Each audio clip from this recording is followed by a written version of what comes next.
Majdi, l'intelligence collective, essayons d'arrêter de se mentir. Pourquoi le choix de ce thème? D'abord parce qu'on est de plus en plus sollicité sur le sujet du collectif, alors qu'initialement on travaille beaucoup sur comment accompagner des personnes, donc des individus, à être plus performantes.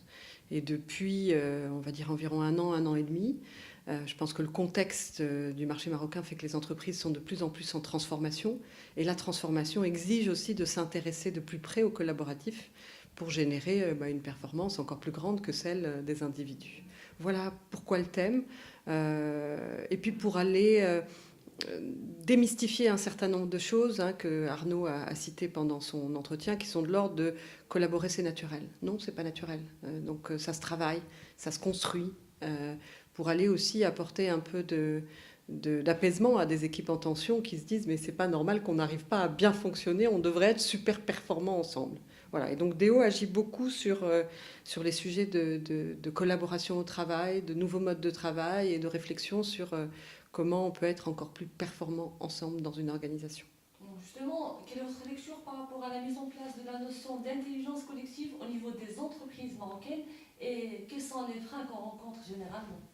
Alors il y a, donc, comme je le disais, énormément d'organisations qui s'y intéressent et qui mettent un focus et de l'accompagnement pour leurs équipes sur, on va dire, la performance, qui est le résultat de l'intelligence d'une équipe.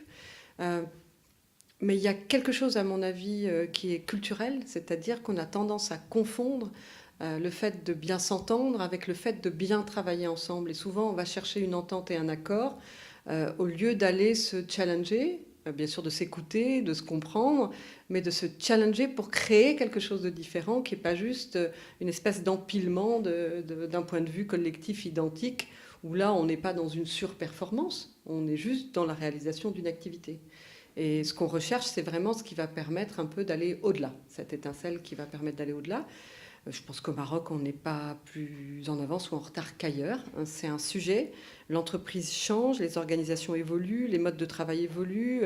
La transformation digitale apporte aussi des nouveaux modes collaboratifs où on a tendance à perdre ce lien social, même dans une culture comme la nôtre, et où de plus en plus, j'anime un team building jeudi et vendredi, où on va uniquement se focaliser sur ce qu'Arnaud appelait le teamwork, c'est-à-dire comment on crée un lien autour du sens, autour de notre objectif et comment on travaille ensemble, sans rentrer dans un zoom sur les individus, mais sur les leviers de l'intelligence collective.